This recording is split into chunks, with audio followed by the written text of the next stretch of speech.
noite, irmãos. A graça e a paz do Senhor. É sempre uma alegria, sempre um temor muito grande também. Servir os irmãos com a palavra de Deus. O Senhor é bom. Muitas coisas o Senhor já repartiu nessa noite. Creio que Deus quer cativar os nossos corações, para que as nossas afeições, os nossos pensamentos estejam bem centrados na pessoa de Cristo. Quanto mais o tempo se aproxima, mais precisamos nos deter em Deus, na palavra. Os últimos tempos serão marcados por uma exaustão mental, e o mundo todo é configurado para exaurir as nossas mentes. Hoje a gente abrir a palavra de Deus é uma luta, não é? Sentar, parar o tempo, frear o tempo, o agito, para ouvir a voz do Senhor. Eu ouvi uma frase do Lauro, que esses dias atrás, num videozinho curto, que ele falou assim: quanto mais tempo eu gasto a sós com Deus, mais aumenta a influência dele em mim. Essa frase é muito realidade, é muito vivo, muito verdade. E quanto mais tempo a gente gasta a sós com Deus, frenando o tempo, tirando a agitação do coração para ouvir a voz de Deus, mais o Senhor, Ele aumenta a influência dele em nós, a nossa sensibilidade ao Espírito Santo, e mais somos então santificados e conformados à imagem de Cristo. Nosso desafio é grande em não deixar que o fluxo dessa vida tão agitada tire os nossos olhos do lugar mais belo que existe, que é o caráter de Cristo. Precisamos meditar no Senhor. Eu sei que a gente fala isso, todos nós falamos isso muitas vezes.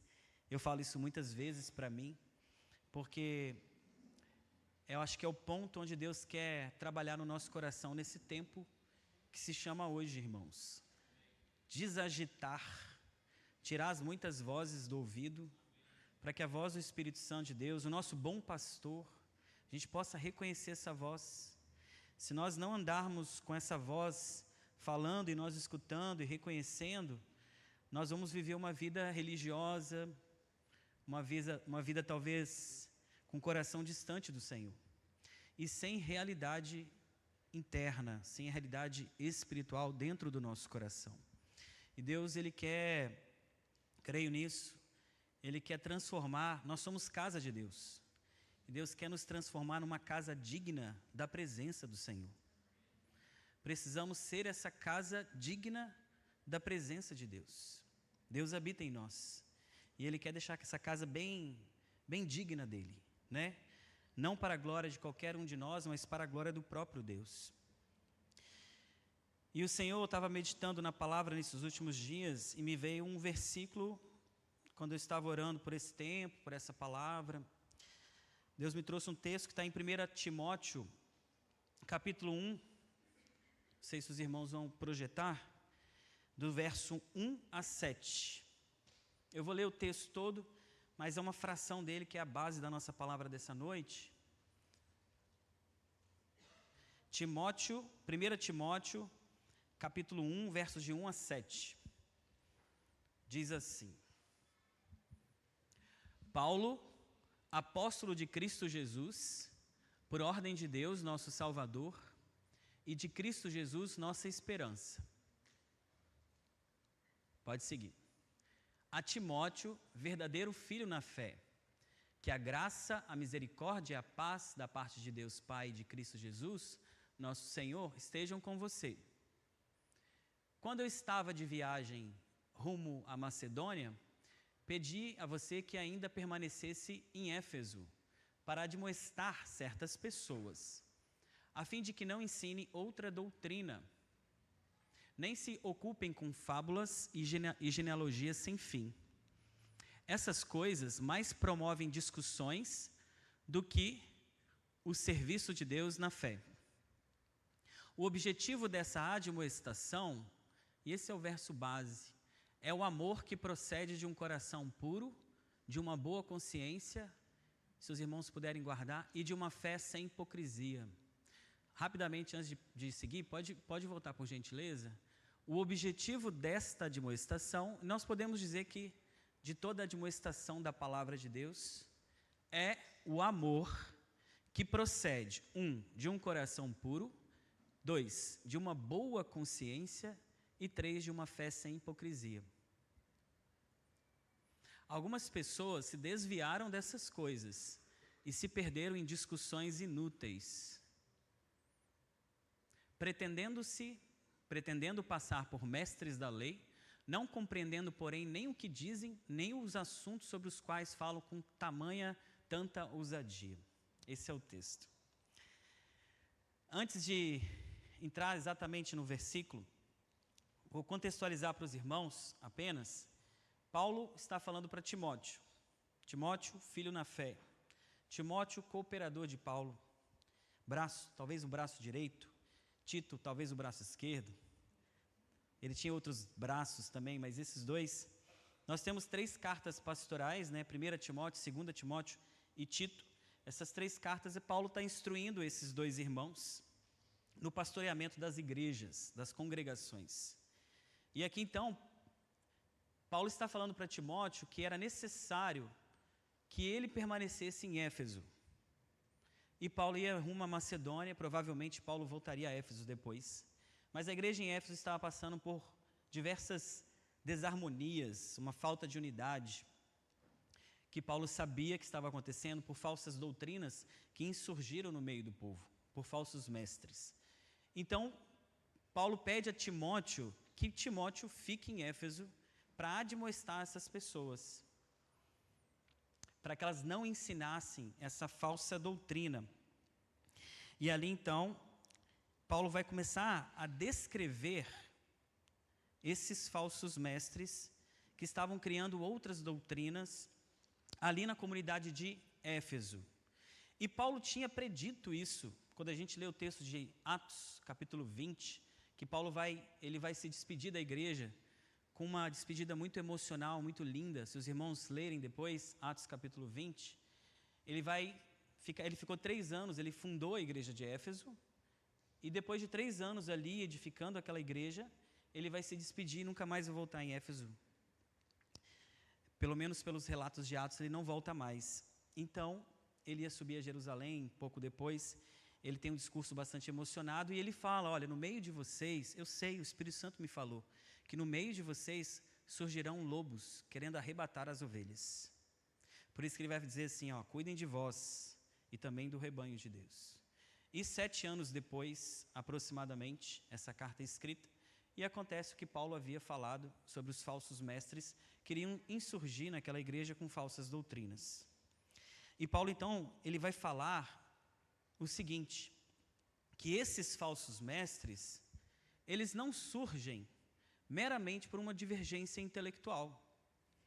A gênese, a fonte da heresia deles, e a gente não sabe exatamente quais são, mas quando a gente lê 1 Timóteo, a gente tem algumas ideias, mas não é o caso aqui hoje, é que a fonte das heresias não era uma questão intelectual, era uma questão moral.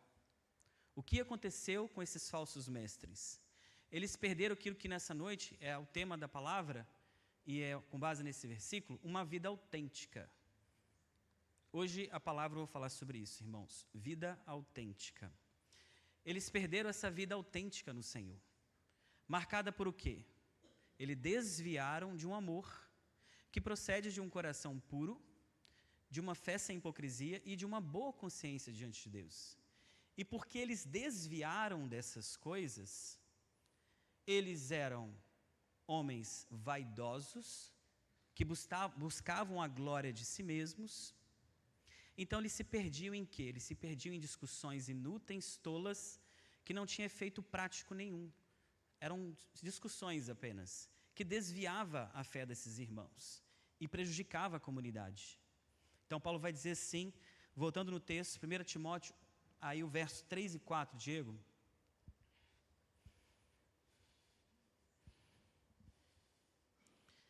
Vai dizer assim, o caráter dessas pessoas. Essas pessoas se desviaram dessa vida autêntica, no verso 6, E diz assim no 7, pretendendo se passar por mestres, não compreendendo, porém, nem o que dizem, nem os assuntos sobre os quais falam com tanta ousadia. Então você vê que eles buscavam a glória própria, eles buscavam aparecer, eles queriam ser mestres. E porque eles tinham esse coração que desviou de coisas muito importantes a respeito da relação com Deus, surgiam falsas doutrinas. Não é o tema hoje da noite, mas isso é muito importante a gente ter em mente. Porque muitas vezes a gente vê homens que caminharam muitos anos no Senhor. E ele tem uma história, esses homens, essas mulheres, têm uma história com a igreja. E que, tempos depois, eles começam a falar de doutrinas estranhas. Doutrinas contrárias ao evangelho puro do Senhor. E aí vão nascendo outros evangelhos. Normalmente, não é apenas uma divergência intelectual. O que ocorre é que no coração começam a surgir pequenas coisinhas, pequenas concessões diante de Deus, e os pecados vão entrando sorrateiramente no coração, e aí cria-se doutrina para justificar aquele pecado que está cativado no coração. Perde-se vamos dizer assim, a boa consciência diante de Deus, perde-se a pureza devida a Cristo, e então surgem as falsas doutrinas. E não é comum que pessoas que têm uma certa publicidade com o outro evangelho, tempos depois a gente vê notícias de escândalo. Porque a gente vê que na maioria das vezes as falsas doutrinas, elas surgem de problemas morais diante de Deus. Por isso, irmãos, aqui é só um parênteses, não é nem a palavra. Nós precisamos ter muito cuidado com os ensinos na internet. Porque a gente não conhece o caráter de quem fala. Eu tenho um critério no meu coração. Eu dou mais ouvidos aos homens e mulheres cujo caráter eu conheço e eu atesto. Obviamente, ouço pessoas na internet e passo tudo pelo crivo da palavra de Deus. Mas o caráter da pessoa é a primeira fonte fidedigna das palavras que saem dos seus lábios. E a gente precisa ter isso muito forte no nosso coração. Precisamos honrar aqueles homens e mulheres que estão ao nosso lado, que têm caráter, que têm vida com o Senhor, porque uma boa consciência produz uma boa doutrina. E Paulo, então, ele pede para Timóteo que Timóteo fosse a Éfeso para admoestar essas pessoas. A palavra nos ensina, queridos, que nós precisamos ter o quê? A mesma forma de pensar. Isso está escrito em Filipenses, capítulo 2, verso 22. O que seria ter a mesma forma de pensar? A palavra não está falando que nós precisamos ter os mesmos conceitos.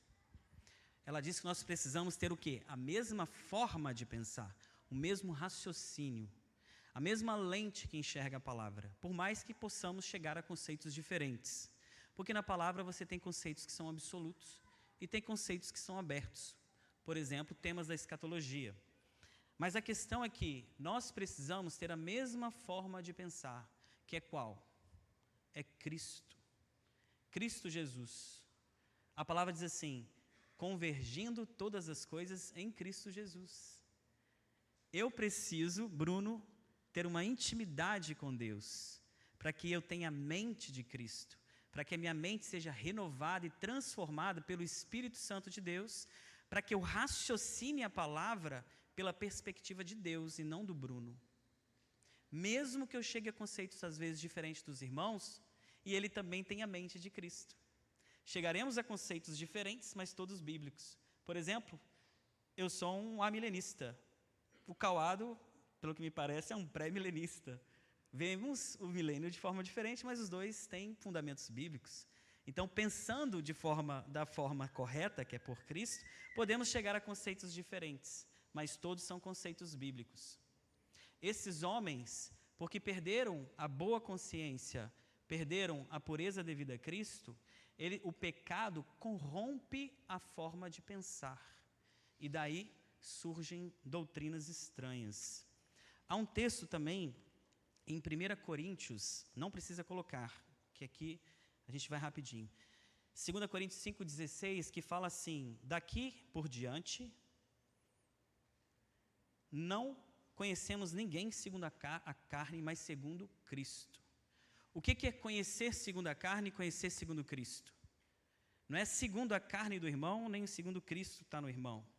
É que antes do Senhor transformar o meu coração e me fazer uma nova criatura, com um novo coração, eu enxergava tudo pelas lentes naturais, carnais, do homem pecador que eu era. Então, o meu olhar era um olhar carnal. Mas depois da transformação do Espírito Santo e da autoridade de Deus na minha vida e na vida de vocês, e Ele edifica Cristo em nós, então eu agora enxergo todas as pessoas pela perspectiva de Cristo e não da carne. Por isso que Paulo vai dizer assim, para a gente considerar todas as coisas segundo Cristo que habita em mim. E Jesus vai dizer assim, que aquele que tem bons olhos, aquele que tem maus olhos, com trevas serão. Mas se tivermos bons olhos, né, o corpo todo será luz. Esses bons olhos são os olhos que o Espírito Santo de Deus me dá, na medida que eu me aproximo de Deus e passo a ter intimidade com Deus. E aí o Senhor vai transformando a minha forma de pensar. E é dessa forma, debaixo da autoridade de Deus, que eu preciso ler as Escrituras e conhecer as Escrituras. Paulo fala que o prazer dele era meditar na lei no teu santo templo, ele diz assim. Que meu prazer é meditar na tua lei no teu santo templo. Meditar é raciocinar, é pensar, é usar a sua razão para investigar a palavra. Mas ele faz isso no santo templo, que significa na presença de Deus. Debaixo de reverência a Deus, debaixo de uma vida piedosa, uma vida que tem realidade espiritual. E é assim que, pela graça do Senhor, precisamos ser, e são esses homens e essas mulheres que precisamos abrir os nossos ouvidos para ouvir. Amém? Outro ponto importante aqui é que a vida autêntica, ela produz algo diferente das falsas doutrinas. No texto fala que as falsas doutrinas provocam discussões tolas e inúteis. Vamos lá de novo no texto, por favor, Diego, só para ficar visível. Antes, isso. Quando eu estava de viagem rumo à Macedônia, pedi a você que ainda permanecesse em Éfeso para admoestar certas pessoas, a fim de que não ensine outra doutrina, não é a sã doutrina, nem se ocupe com fábulas e genealogias sem fim. Essas coisas mais promovem o quê? Discussões do que o serviço de Deus na fé. Em outra tradução, a obra de Deus, que Deus nos requer pela fé. O texto no grego mais literal seria assim, a obra de Deus, que Deus nos requer pela fé que temos. A palavra oikonomia. Então, o fato aqui é o seguinte, que quando nós perdemos a boa consciência diante de Deus, nós vamos nos perder em discussões tolas e vazias. Mas se nós nos aproximamos de Deus com um coração puro, com uma boa consciência e uma fé sem hipocrisia, o efeito de uma vida autêntica é o serviço a Deus. Se eu perco isso, ou se isso vai, vamos dizer assim, ficando nebuloso em meu coração, o efeito imediato é perder o serviço a Deus. O serviço a Deus e ao corpo é um bom termômetro da intimidade que eu tenho com o Espírito Santo de Deus. Porque se eu tenho uma vida autêntica, é inevitável, eu vou me entregar ao serviço a Deus. E essa palavrinha que está aqui no grego, oikonomia, não é só serviço no sentido de fazer o serviço, ajeitar as cadeiras. Essa palavra oikonomia significa mordomia, significa a administração de bens que pertencem a outros. O oikônomo, que nós somos oikônomos, nós somos mordomos, nós administramos os tesouros que pertencem a Deus. Quais tesouros são esses? A nossa vida, nosso tempo, o nosso dinheiro, tudo que foi colocado aqui. Que se minha vida está debaixo de algo com realidade espiritual, eu serei um bom mordomo. Tudo que eu tenho, tudo que eu sou, será administrado para Deus e não para mim mesmo. Amém? Então, quando essa vida autêntica começa a se perdendo dentro de nós, também começamos a perder o senso da primazia do Senhor e do seu reino. Porque quando falamos disso, nós estamos falando de serviço a Deus, estamos falando do fato de Deus ocupar o principal lugar no nosso coração. E a vida autêntica, ela traz isso para nós, a primazia do Senhor. O Senhor tem o primeiro lugar. O primeiro pedaço de bolo, né, que seria essa primazia. Você faz uma festa, você convida as pessoas. Todas são importantes. Mas quando você pega um primeiro pedaço de bolo e você entrega para alguém, você está dizendo para aquela pessoa que dentre todas aquelas pessoas importantes, aquela é a mais importante. Isso é a primazia. Então, Deus nos chama a ter um coração cuja primazia pertence ao Senhor. E quão importante, irmãos, que nós tenhamos uma vida autêntica. Então, o alvo, e isso é muito lindo na parte de Paulo, que o alvo de Paulo aqui, da admoestação, não era simplesmente pegar esses homens, corrigi-los para vencê-los intelectualmente. Não. O que Paulo queria com Timóteo naquela congregação era que Timóteo admoestasse eles para que eles fossem recuperados a razão, a visão deles. Queria trazer eles de volta para quê? Para um amor que procede de um coração puro, de uma boa doutrina e de uma fé sem hipocrisia. O coração de Paulo, aqui nesse versículo, é um coração resgatador. Ele quer admoestar, mas quer trazer esses homens para perto. Por quê? Porque toda doutrina, ela é prática. Ela não é para a gente se perder em discussões vazias e tolas. Isso é tolice, meus irmãos. Isso é imaturidade espiritual. Toda doutrina, ela tem um fim prático, e nós vamos chegar nisso depois. É o amor que procede de uma vida autêntica. E Paulo queria trazer esses homens para essa vida autêntica.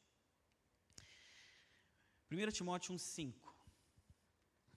Então, esse é o tema da palavra. O objetivo dessa admoestação é o amor que procede de um coração puro, de uma boa consciência e de uma fé sem hipocrisia. Amém.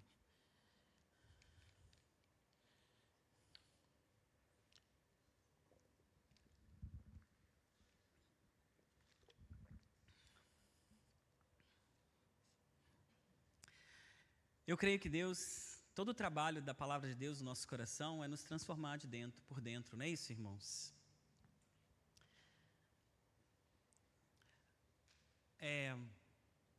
A glória vinda de homens não tem valor nenhum.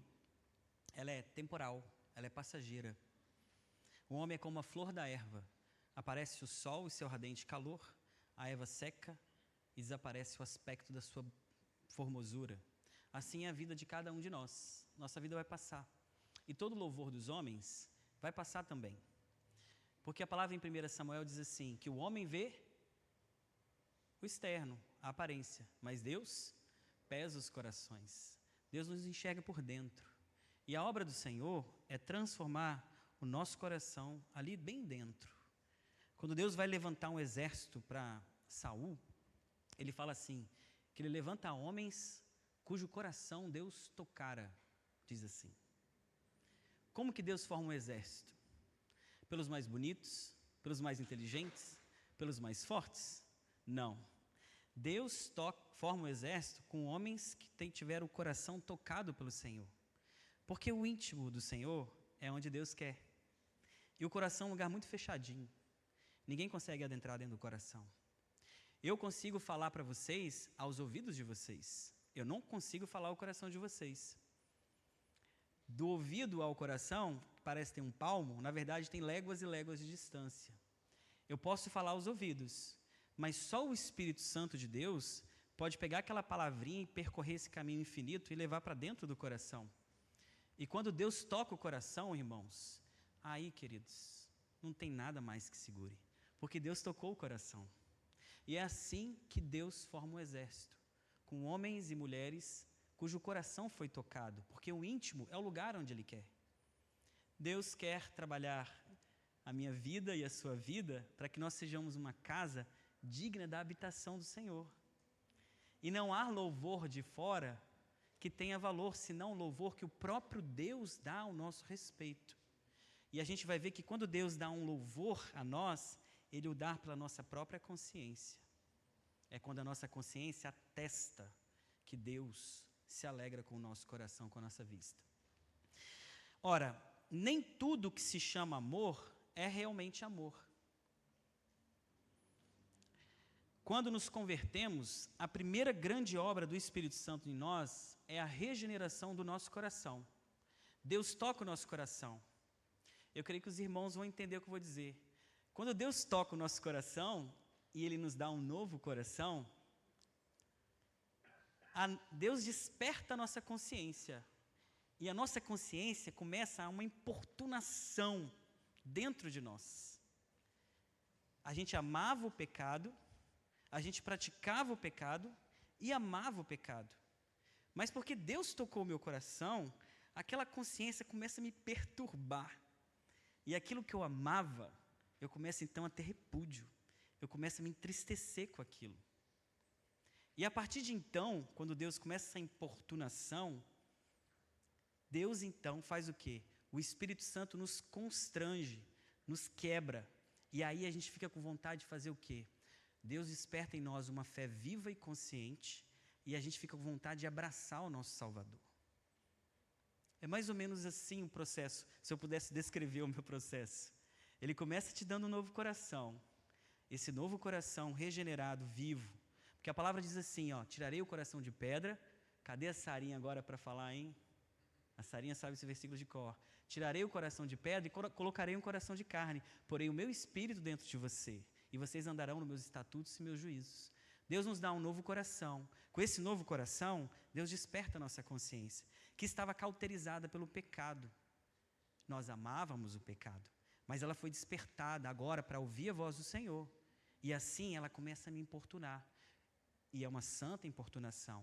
E à medida que ela me importuna, ela começa a me quebrar, me quebrantar. E aí o Espírito Santo começa essa obra. Eu olho para o Senhor e fico com vontade de abraçar o Senhor. Isso gera uma fé viva e consciente. E porque eu abraço o Senhor começa a botar essa vida dele implantando no meu coração. E isso então vai me dando um coração amoroso, como é o coração do próprio Senhor. Por isso que Paulo vai colocar essa ordem: coração puro, boa consciência e fé sem hipocrisia.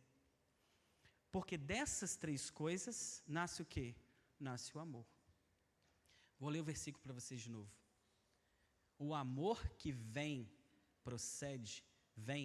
de um coração puro, de uma boa consciência e de uma fé sem hipocrisia. Quando nós falamos de amor, não falamos de qualquer amor. O amor aqui é ágape, que significa um amor sacrificial. Tudo sofre, tudo crê. Tá? Lá em 1 Coríntios capítulo 13. Não é amor apenas sentimental, não é apenas um bom sentimento, e nem uma virtude ética. O amor é a própria pessoa de Deus. Deus é amor. Porque Deus se manifesta no meu coração, Ele é uma realidade, e Ele se manifesta em meu coração, e Ele é amor. Esse amor que está dentro de mim vai tomar as minhas afeições e vai tomar a minha ação. Então, as minhas afeições e a minha ação serão fruto dessa realidade de Deus na minha vida, que é amor. Estou sendo um pouquinho filosófico, mas eu vou chegar nas partes mais práticas, tá, irmãos? Mas pense assim, que o amor não é só um sentimento.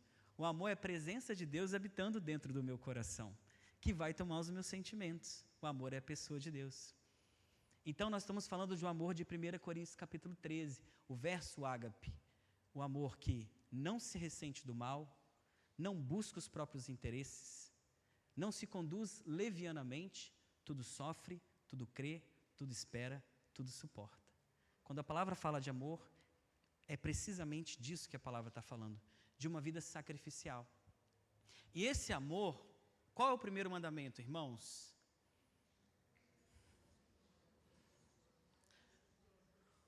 Amarás a Deus com toda a sua coração, com toda a sua alma, com toda a sua força e com todo o seu entendimento. Qual é o segundo mandamento? Amarás o próximo como a ti mesmo. Nós somos capazes de praticar esse amor? Jamais. O homem natural não tem capacidade em si mesmo para isso. Só a presença de Deus para que ele exercite esse amor. Por que Deus coloca o primeiro mandamento de amá-lo acima de todas as coisas? É porque Deus tem necessidade do nosso amor? Não. Em Atos diz assim, que Deus não é homem como se necessitasse de coisa alguma. É porque quando nós amamos o Senhor acima de todas as coisas, e Ele toma o primeiro lugar do meu coração, eu vou deixando os outros amores indevidos, e Deus vai destronando no meu coração os meus ídolos. E aí Ele vai tomando o primeiro lugar. E nós nos tornamos imagem daquilo que adoramos ou amamos. Então Deus me chama a amá-lo, porque essa é a única forma dele santificar o meu coração e de me transformar à sua própria imagem. Então o que está em vista aqui é o amor a Deus acima de tudo. É um amor que coloca o coração em seu devido lugar para que o próprio Deus ocupe o centro da nossa vida. E como consequência inevitável de amar a Deus, nós amaremos o nosso próprio, porque esse é resultado do primeiro. Amém? Então, queridos, jamais seríamos capazes de amar dessa forma. Mas a palavra do Senhor diz assim, que Deus derramou o seu amor no nosso coração pelo Espírito Santo que nos foi dado. Então, o amor não é apenas uma virtude ética, é a manifestação da pessoa de Deus. O amor é a manifestação da pessoa de Deus. Então, vamos para o amor que procede de um coração puro.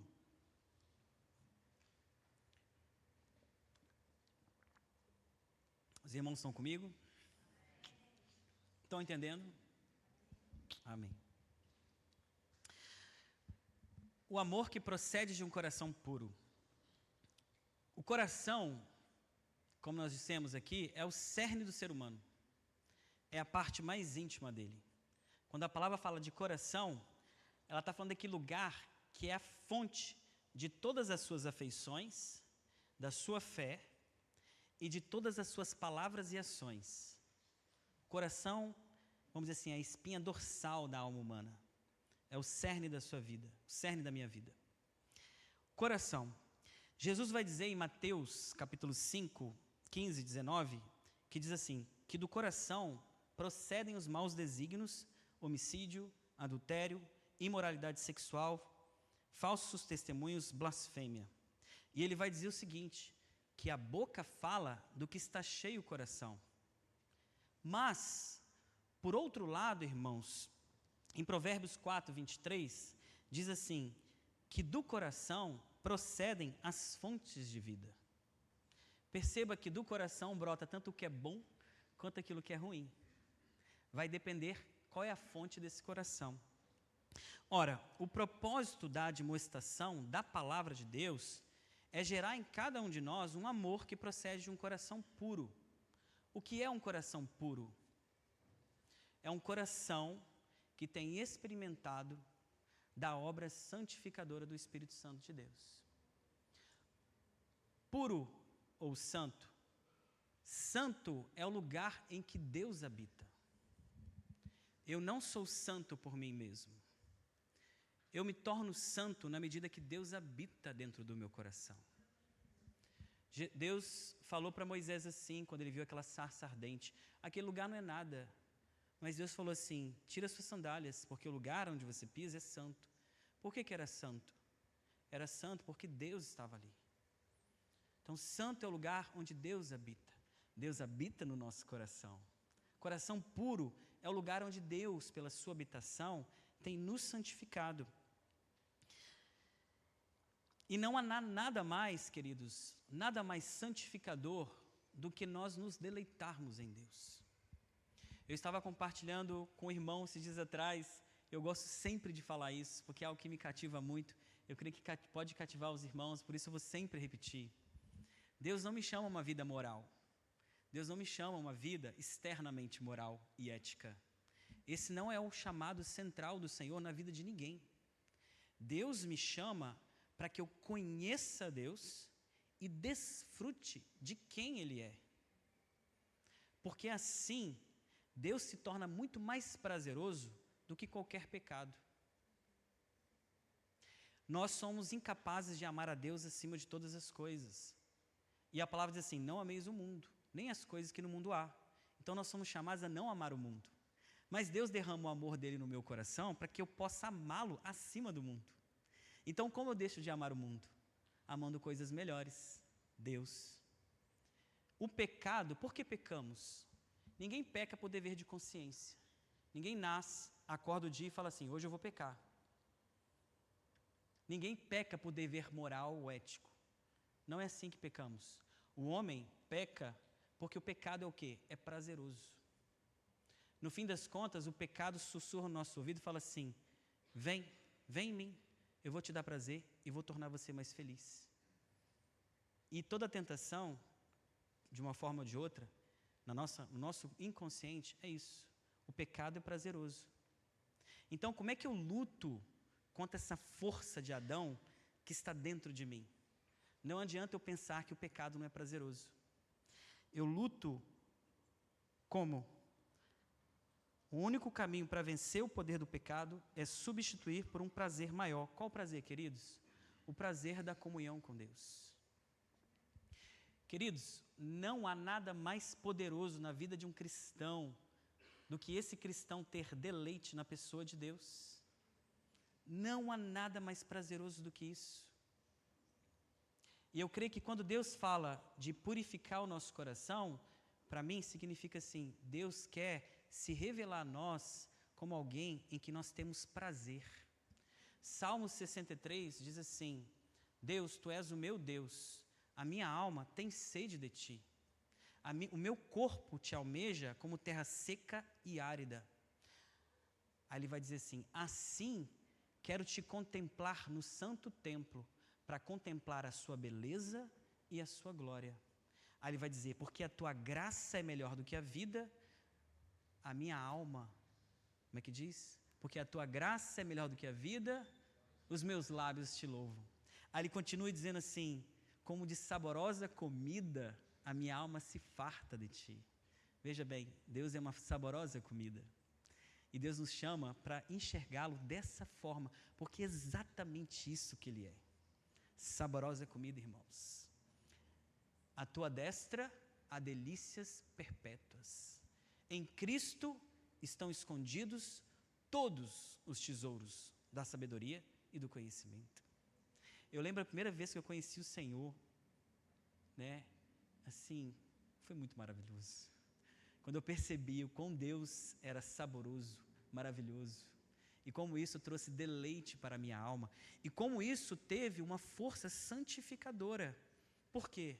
Porque se Deus é tão deleitável para mim, o pecado perde o seu sabor.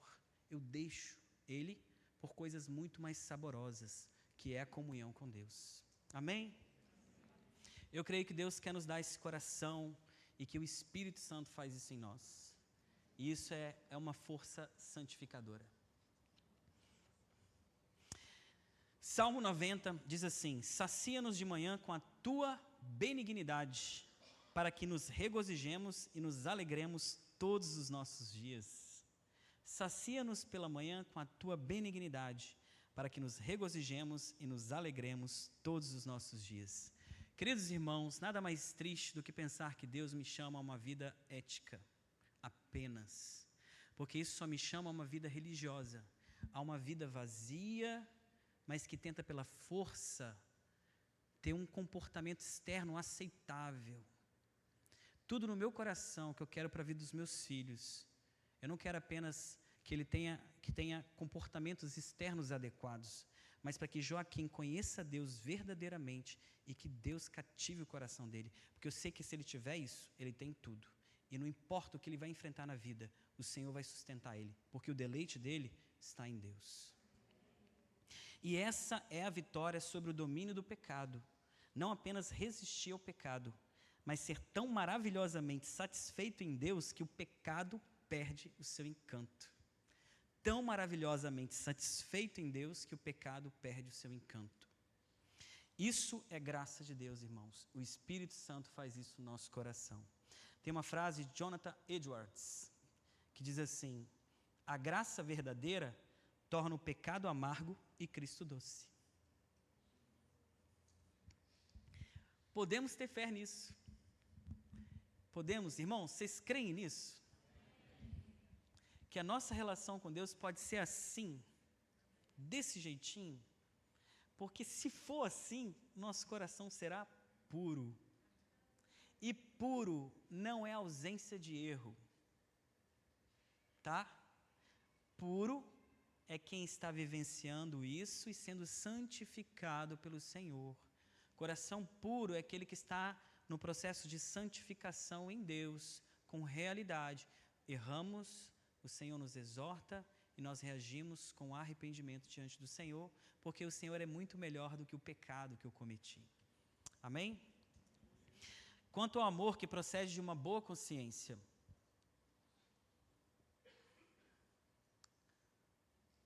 quanto tempo eu comecei a palavra? 35? Ótimo. Vamos um pouquinho. O que é a consciência, queridos irmãos? Não é uma pergunta retórica, por favor, alguém pode responder? Só para eu tomar uma água.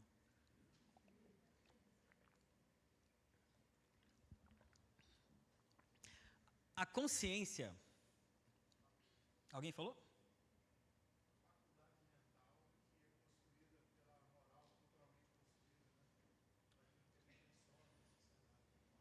Sim.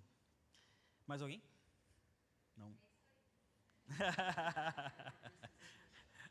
Lá no chat GPT eu já vai errado, tá, gente? Ó, ele não tem uma boa consciência, uma fé sem hipocrisia e um coração puro. Cuidado com o chat GPT.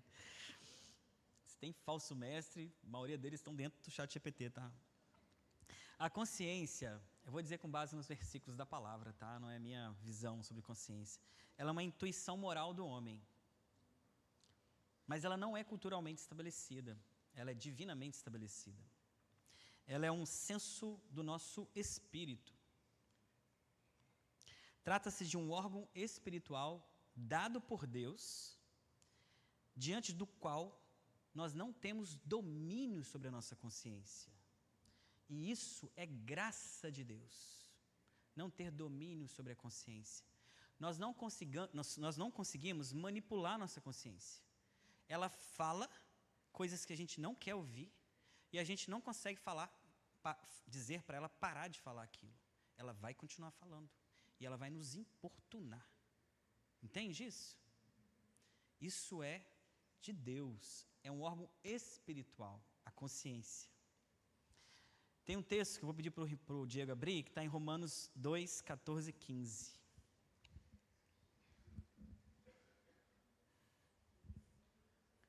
Romanos 2, 14 e 15.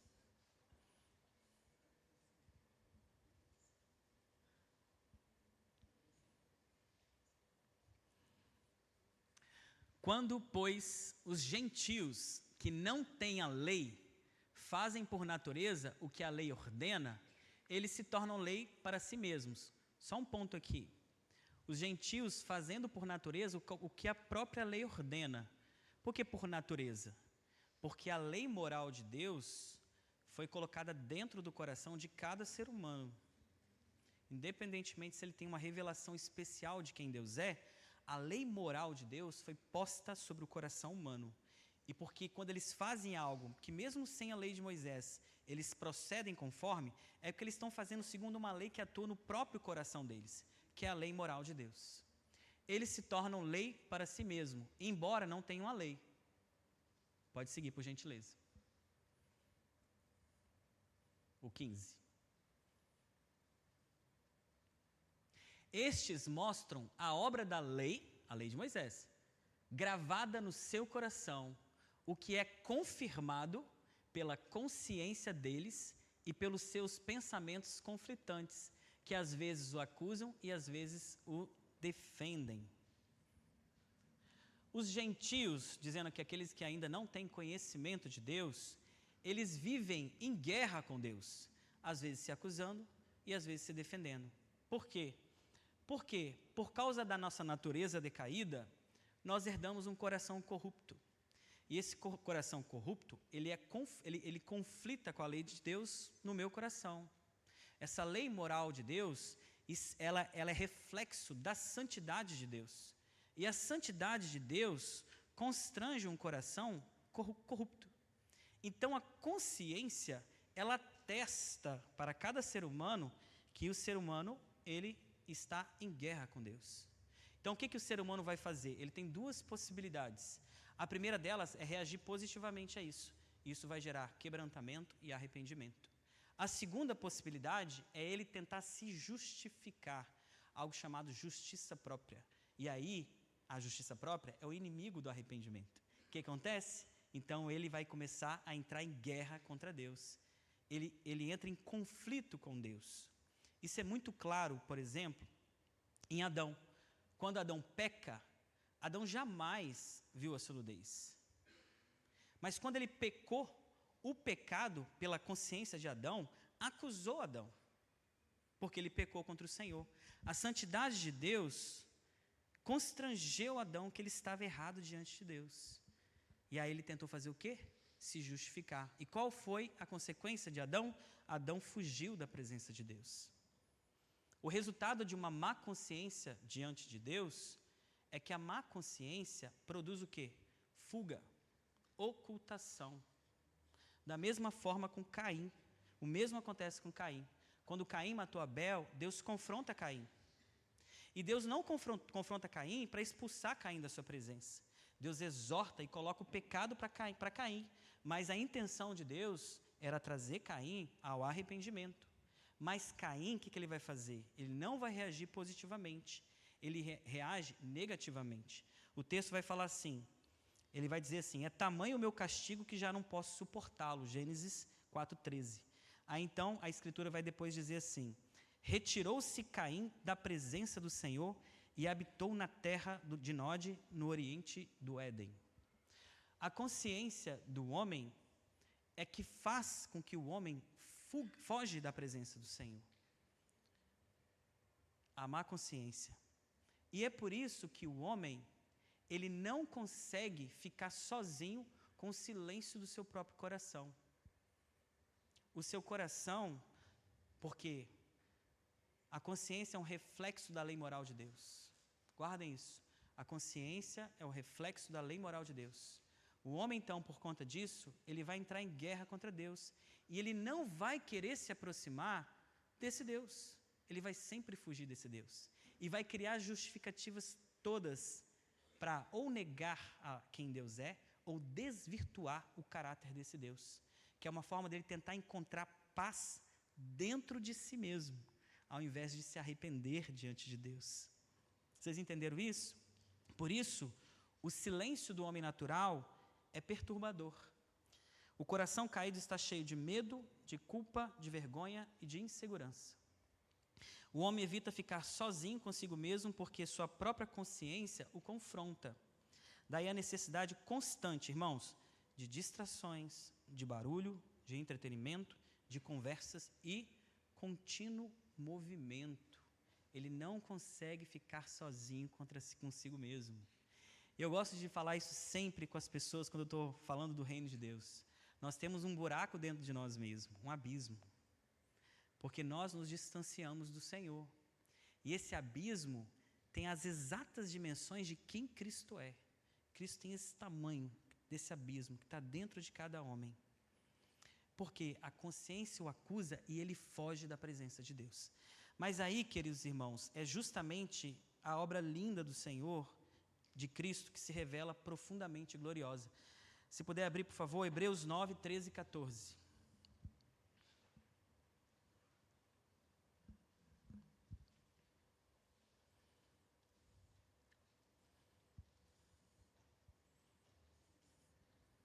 Diz assim, portanto, se o sangue de bodes e de touros e a cinza de uma novilha, aspergidos sobre os contaminados, os santificam quanto à purificação da carne, e aqui ele está falando das obras do templo, do período do regime judaico. Aí ele vai dizer assim, muito mais o sangue de Cristo, que pelo Espírito eterno, a si mesmo ofereceu sem mácula a Deus, purificará a nossa consciência de obras mortas, para que servimos ao Deus vivo. Irmãos, ninguém jamais entraria na nossa consciência Porque nós estávamos mortos em nossos delitos e pecados. E a nossa consciência, ela estava maculada por obras mortas que nós praticávamos. E essa natureza de Adão é a natureza que nós temos. Jamais eu buscaria e teria intimidade com alguém que eu acho que me acuse. Vocês entendem? Mas o Espírito Santo, quer dizer, Jesus, ele entregou a sua vida por nós. E o sangue de Jesus tem poder, e isso é maravilhoso, para adentrar na nossa consciência, onde ninguém consegue entrar. E ele purifica de obras mortas. E é por isso, queridos, que nós podemos entrar no Santo do Santo e pedir graça em tempo oportuno. O Senhor purifica a nossa consciência de obras mortas. E porque o sangue purifica, eu posso ter o quê? Intimidade com Deus. O Senhor é maravilhoso, irmãos. Então não é por nossa justiça, mas por meio da justiça dele. O sangue do Cordeiro de Deus, que tira o pecado do mundo, adentrou na nossa consciência e purificou nossa consciência de obras mortas. E agora Deus, para mim, não é aquele cara que me julga. E ele não era a percepção que eu tinha dele.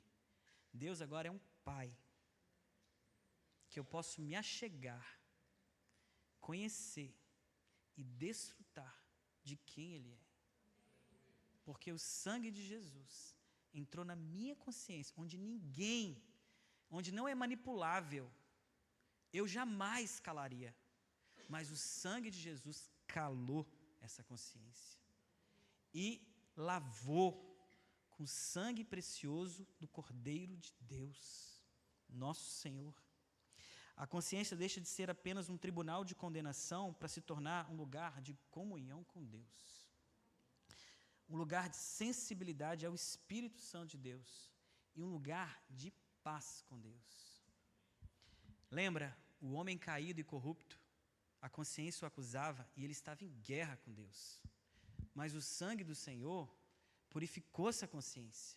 E agora eu tenho o quê? Paz com Deus. Eu caminhei 22 anos em guerra com Deus.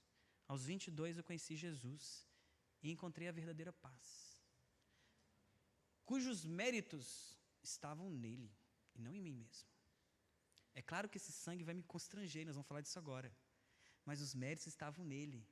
E é por causa dele, queridos irmãos, que nós podemos ter intimidade com Deus. Isso é muito maravilhoso. Só puder colocar o texto, eu vou ler só rapidamente. Hebreus 9,14, que foi esse que a gente leu, né? O sangue de Jesus purifica a nossa consciência de obras mortas. Hebreus 10, 22, Diego.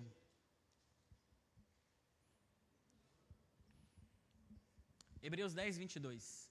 Diz assim: aproximemo-nos com um coração sincero, em plena certeza de fé, tendo o coração purificado de má consciência e o corpo lavado com água pura. Como eu tenho que me aproximar de Deus? Dessa forma, um coração sincero, plena certeza de fé e o coração purificado de má consciência. As mesmas coisas. Vocês pegaram? Boa consciência, coração puro e fé sem hipocrisia. É dessa forma. E Jesus abriu esse vivo e novo caminho.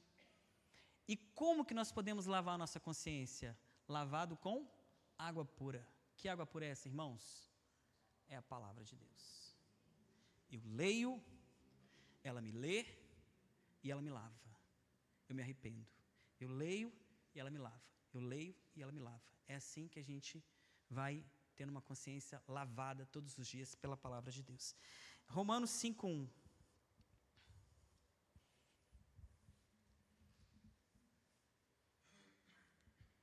Justificado, pois, mediante a fé, temos paz com Deus por meio de nosso Senhor Jesus Cristo. Tá bom, só isso mesmo. O mundo todo busca paz, não é? E alegria? Também. E onde eles buscam?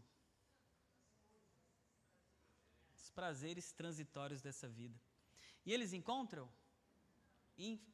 Infelizmente não. Felizmente não.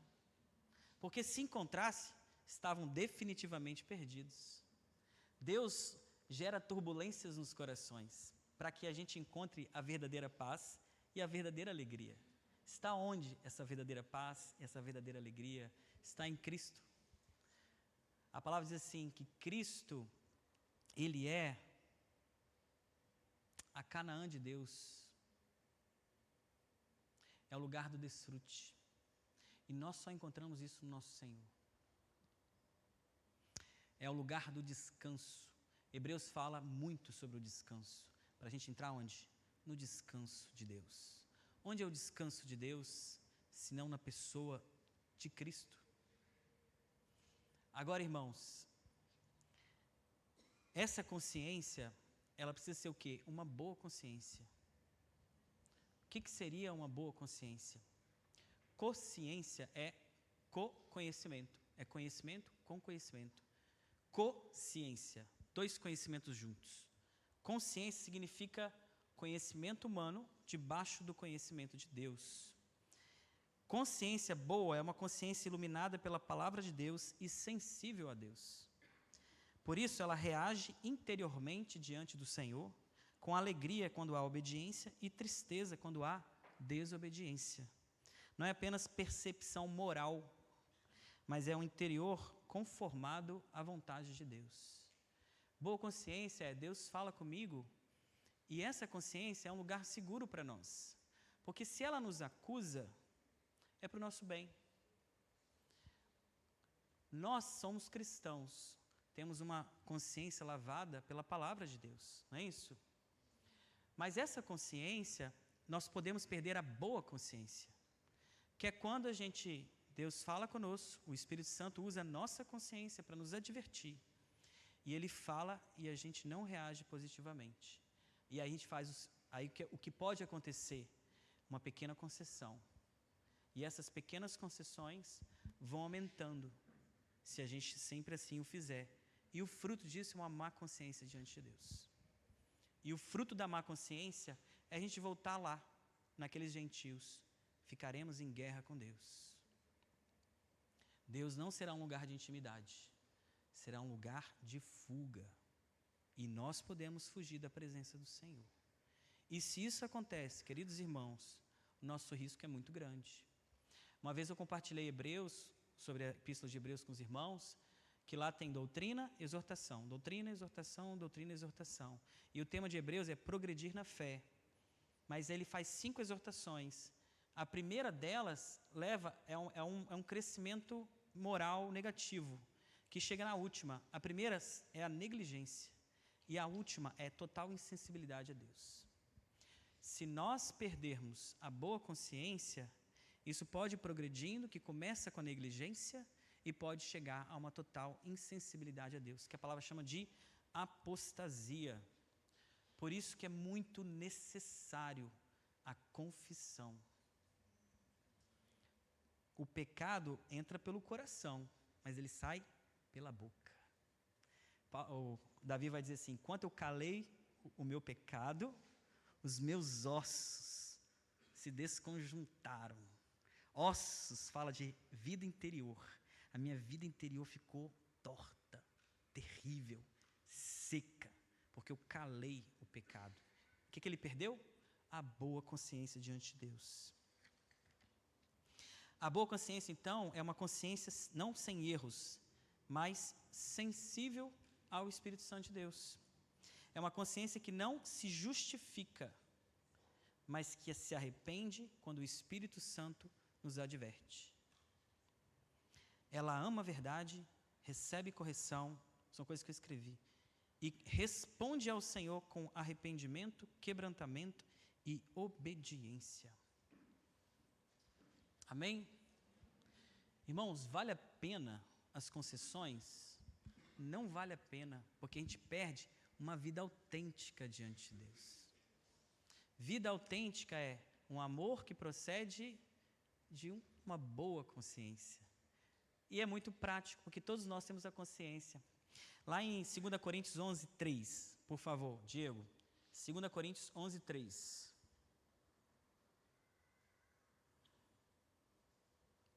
Diz assim, temo que, assim como a serpente, com a sua astúcia, enganou Eva, assim também a mente de vocês sejam corrompidas e se afaste da simplicidade e pureza devida a Cristo. Era um temor que Paulo tinha. Perdeu o quê? A simplicidade e a pureza devidas a Cristo. Isso não está nem a ver com uma vida perfeita.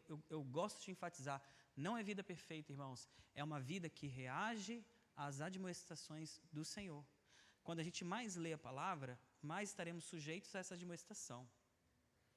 Mas mesmo quando nós não estamos lendo a palavra, mesmo assim o Espírito Santo, por amor a nós, ele vai falar na nossa consciência, para que a gente reaja com arrependimento e não deixe o pecado habitar de forma sorrateira ali, dentro do coração.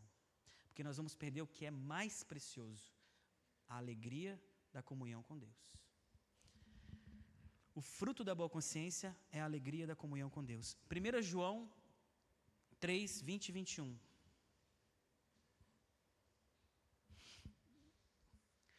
Pois, se o nosso coração nos acusar, Deus é maior do que o nosso coração e conhece todas as coisas. Pode parar aqui, rapidinho, por favor, tá, Diego? Se o nosso coração nos acusar, Deus é maior do que o nosso coração e conhece todas as coisas. O que João está dizendo? Ele não está dizendo que a gente não tem que se arrepender. Ele está dizendo assim, vai nos acusar, mas nós podemos confiar em Deus, porque Deus é maior do que isso. E Ele o faz para o nosso aproveitamento, para que sejamos santificados. Mas segue o texto. 21. Amados, se o coração não nos acusar, temos confiança diante de Deus. Para aqui. Amém, irmãos? Tem coisa mais maravilhosa do que ter confiança diante de Deus? O louvor dos homens é transitório, o de Deus não é. Qual é o louvor de Deus, dos homens? É interno, ninguém vai ouvir. É uma boa consciência diante de Deus. Esse é o louvor de Deus. Uma boa consciência. A glória de um bom homem não está nos louvores que recebem. A glória de um bom homem está numa boa consciência diante de Deus. E Paulo fala repetidas vezes por toda a palavra que ele se esforçava para ter uma boa consciência diante de Deus. E o texto, 1 Coríntios 4, 3, 4. 1 Coríntios 4, 3 e 4.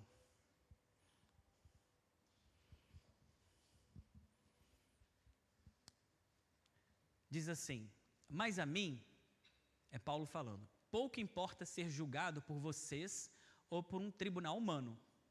Nem eu julgo a mim mesmo. Pode seguir. Porque a consciência nada me acusa de nada. Olha o testemunho de Paulo. Ele não se submete a tribunal humano nenhum, nem o tribunal que ele mesmo coloca sobre ele. Porque a consciência dele em nada lhe argue.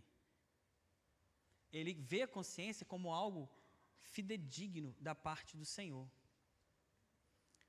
Mas nem por isso me dou por justificado, pois... é só aí mesmo. Pois... Não, voltar, por favor. Aí. Mas nem por isso me dou por justificado, pois quem me julga é o Senhor. Ele está dizendo assim, eu não me coloco a tribunal humano nenhum, nem eu mesmo me julgo. Por quê? A minha consciência em nada me acusa. Mas mesmo assim, quem julga ele é o Senhor. Por quê? Porque a justiça de Paulo diante de Deus não estava na sua boa consciência.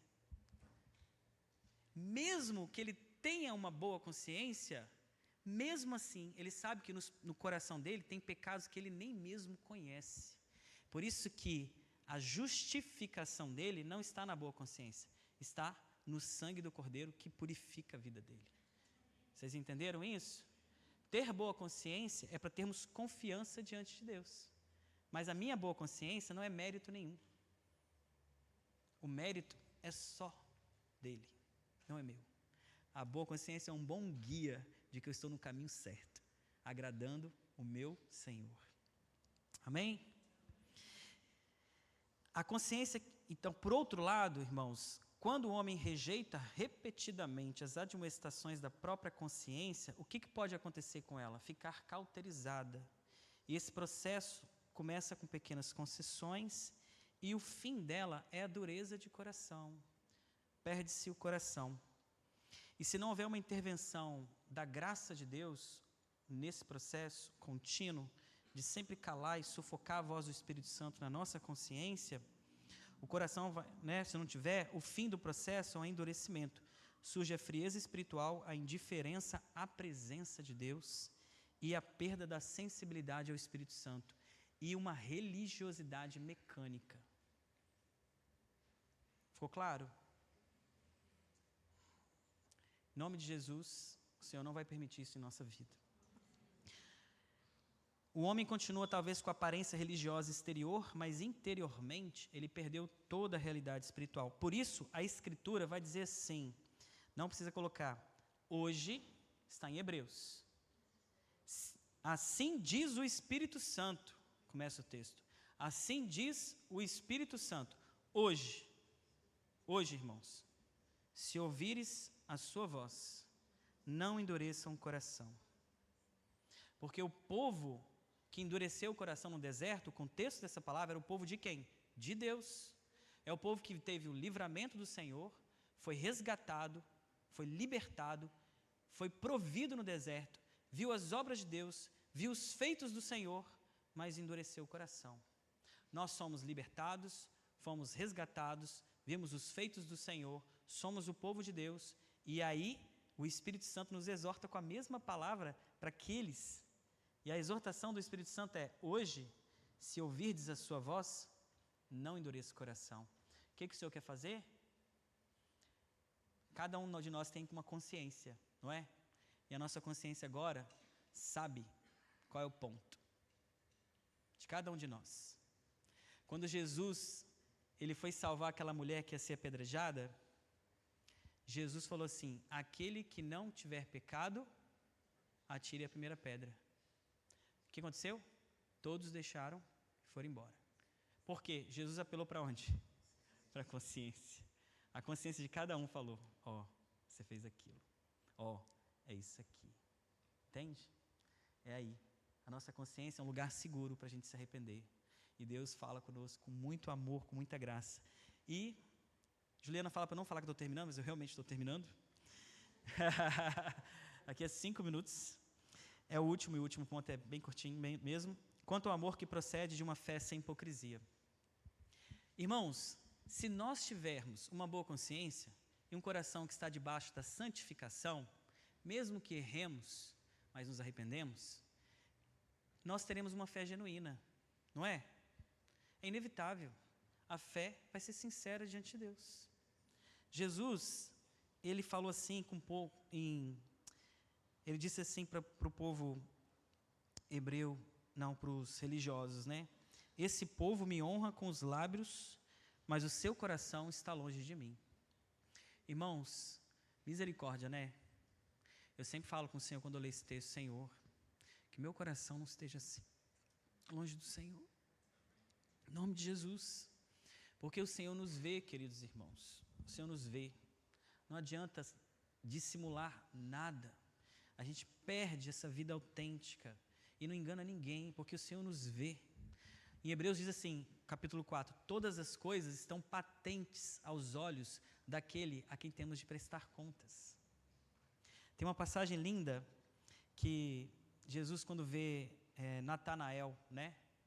Quando ele sobe a Jerusalém, no início do livro de João, as pessoas apresentavam para Jesus estava lá no início do ministério dele, e aí os discípulos apresentavam um monte de gente para ele falava assim, que não era necessário que ninguém fosse apresentado a Jesus, porque ele mesmo sabia do coração de todos. Ele conhece o coração de todos. Ele sabe o que é a natureza humana. Mas quando ele vê Natanael, ele chega para Natanael e fala assim, está aí um verdadeiro israelita, cujo coração não há dolo nenhum. Eu falo com o Senhor que esse é o louvor que eu quero receber. O Senhor voltar na sua glória, Ele me encontrar, ou encontrar cada um de nós, chegar a bater no peito assim e falar assim para o Nilton, está aí um verdadeiro israelita, cujo coração não há dolo nenhum. Não é um homem perfeito, não é, Nilton? É, Sheina? Não é, né? Mas é um homem que está debaixo de uma santificação, do temor da vida com Deus. Toda advertência da palavra de Deus tem um propósito em nós, queridos: gerar em nós um amor, uma vida amorosa, prática, de serviço aos irmãos, de serviço a Deus. E esse amor, ele procede disso, de uma vida autêntica diante do Senhor. Precisamos, então, vigiar o nosso coração. Devemos perguntar não apenas se a nossa doutrina está correta, que isso é legal, isso é muito importante, na verdade, mas se o nosso interior ele está reagindo a essa doutrina. Há temor no meu coração? Há quebrantamento? Existe prazer na presença de Deus? O que está tirando esse prazer? O Senhor nos fala, irmãos, porque Ele quer nos dar esse prazer. Outro ponto, precisamos aprender a cultivar tempos de silêncio com Deus, examinando o nosso próprio coração à luz da palavra. Porque está assim: na tua luz vemos a luz.